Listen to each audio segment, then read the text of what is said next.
That's close enough.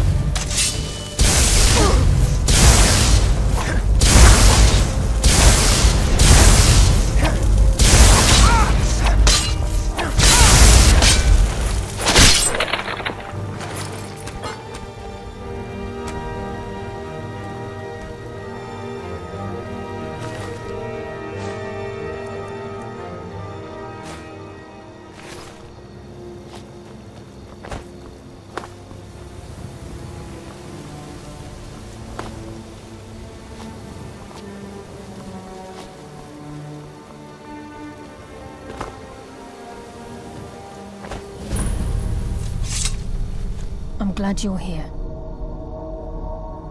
This is the headquarters of the Nightingales, cut into the mountainside by the first of our kind. We've come to seek the edge we need to defeat Mercer Frey. If you'll follow me, I'll try to explain on the way.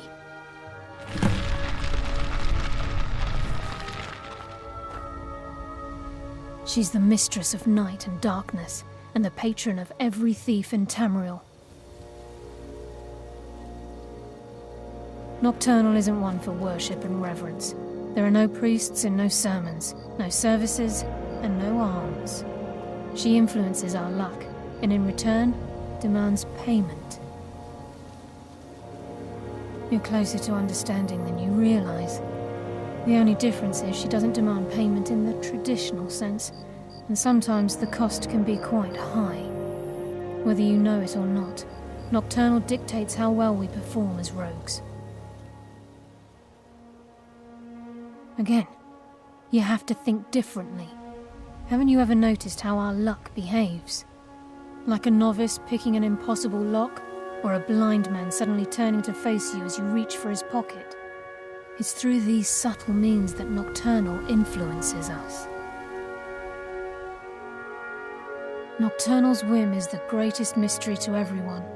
There have been volumes written on the subject. Does she exact payment when we die?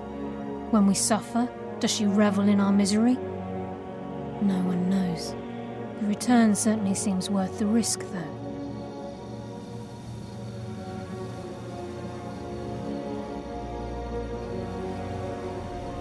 Gallus, Mercer Frey and I were once members of what's known as the Nightingale Trinity. The Trinity disbanded 25 years ago when Mercer Frey betrayed us by slaying Gallus and dumping his body in the ruins of Snowvale Sanctum.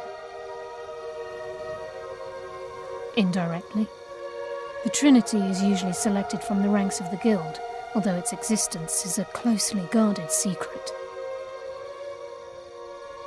The Nightingales protect the Temple of Nocturnal, a place known as the Twilight Sepulchre.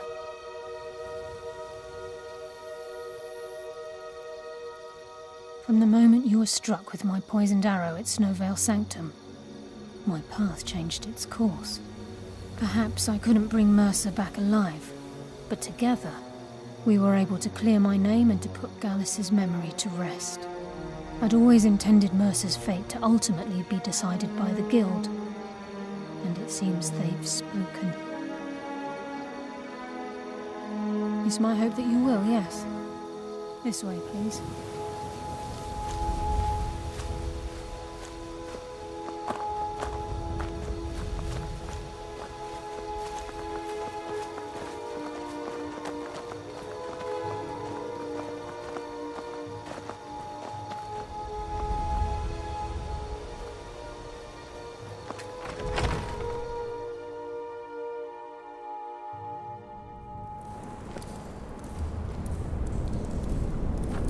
So this is Nightingale Hall. I heard about this place when I joined the guild, but I never believed it existed. The assumption that the Nightingales were just a myth was seeded within the guild on purpose. It helped divert attention from our true nature. What's wrong, Brynjolf? I can almost hear your brow furrowing. I'm trying to understand why I'm here, lass. I'm no priest, and I'm certainly not religious. Why pick me? This isn't about religion, Brynjolf. It's business.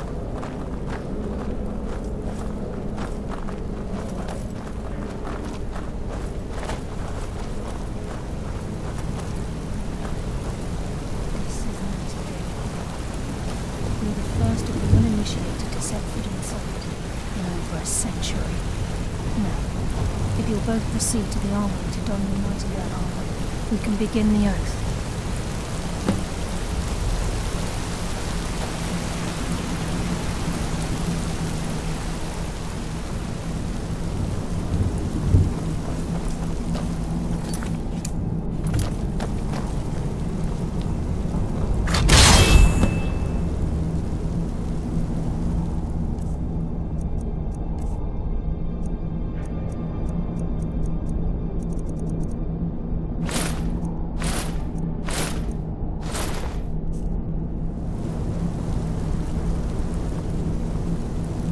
I'm okay with the dark, but I've spent more than my share of time in caves already.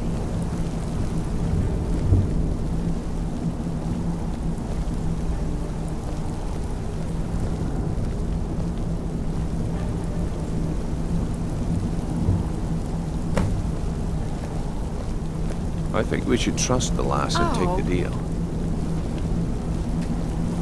You appear ready for the oath. Proceed down the hall to the gate when you're ready.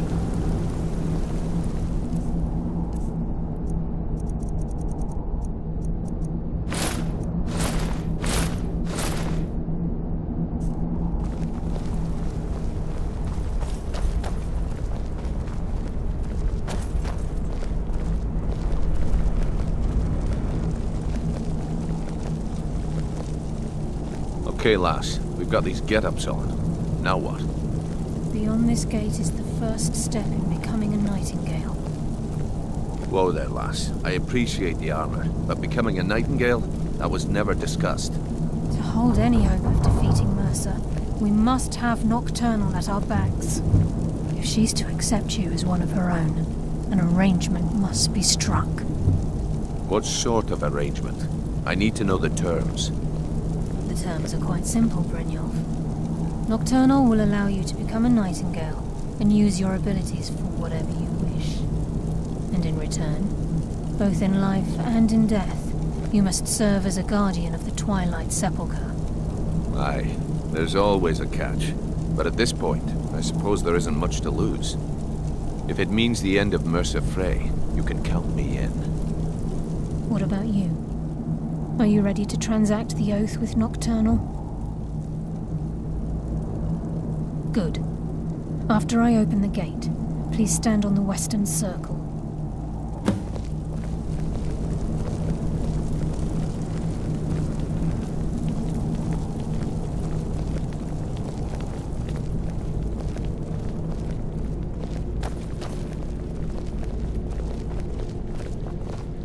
Time's wasted, and Mercer's still out there. Let's get this show on the road.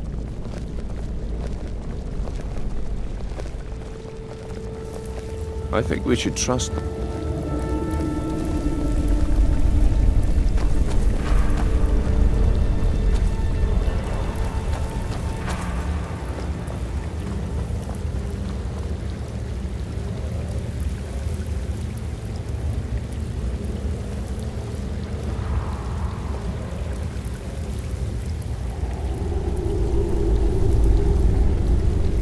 I call upon you, Lady Nocturnal, Queen of Murk, and Empress of Shadow. Hear my voice. Ah, Carlia. I was wondering when I'd hear from you again. Lose something, did we? My lady, I've come before you to throw myself upon your mercy and to accept responsibility for my failure. You're already mine, Carlia. Your terms were struck long ago. What could you possibly offer me now? I have two others that wish to transact the oath, to serve you both in life and in death. You surprise me, Carlia. This offer is definitely weighted in my favor. My appetite for Mercer's demise exceeds my craving for wealth, Your Grace. Revenge. How interesting. Very well. The conditions are acceptable. You may proceed. Lady Nocturnal, we accept your terms. We dedicate ourselves to you as both your avengers and your sentinels. We will honor our agreement in this life and the next until your conditions have been met. Very well. I name your initiates Nightingale, and I restore your status to the same, Carlyle. And in the future, I'd suggest you refrain from disappointing me again.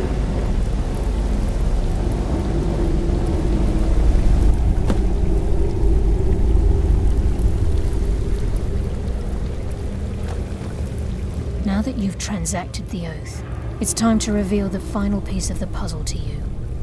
Mercer's true crime. Mercer was able to unlock the Guild's vault without 2 keys because of what he stole from the Twilight Sepulchre, the skeleton key. By doing this, he's compromised our ties to Nocturnal and, in essence, caused our luck to run dry. Well, yes, but the key isn't only restricted to physical barriers. All of us possess untapped abilities, the potential to wield great power securely sealed within our minds. Once you realize the key can access these traits, the potential becomes limitless.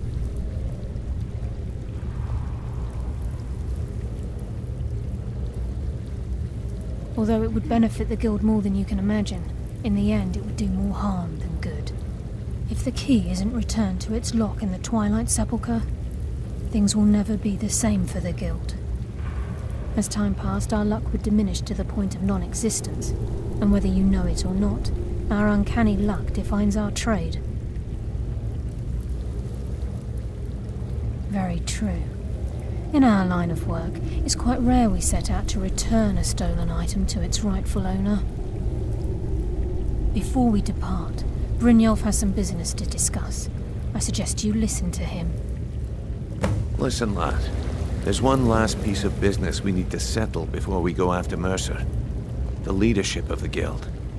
Listen, lad. There's one last piece of business we need to settle before we go after Mercer. The leadership of the Guild. Carlaya and I had a long discussion before you arrived here. Thanks to your efforts, Mercer's treachery has been exposed. After we deal with him, all that remains is restoring the Guild to its full strength. As a result, we both feel that you have the potential of replacing Mercer as leader of the Thieves Guild. I've been at this game a long time, my friend. A long time. I've stolen trinkets from nobles and framed priests for murder. I'm good at what I do, maybe even one of the best, but it's all I know. I've never been one to lead. Never desired it, never cared for it. Don't want it.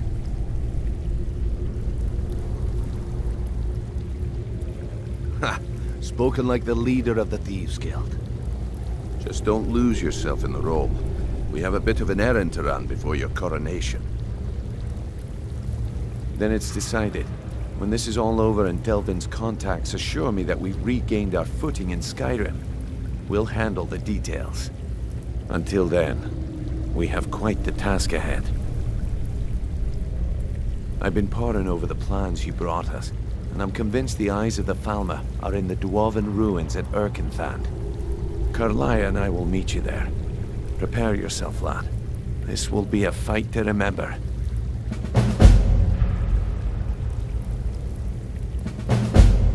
Aye, and some of what Carlaya said is starting to make sense. Mercer may have damaged our reputation and raided our coffers, but this goes well beyond even his twisted form of larceny. Old Delvin kept calling it a curse, and we all laughed at him. Looks like the joke's on us. If you would have asked me that yesterday, I'd have said no, but now I think our chances have improved. Look, call me crazy if you like, but I trust Carlaya. I don't think she'd lead us down a suicidal path. Besides, I'd rather die with some of Mercer's blood on my blade than spend the rest of my life regretting that I ran the other way. Until next we meet, lad.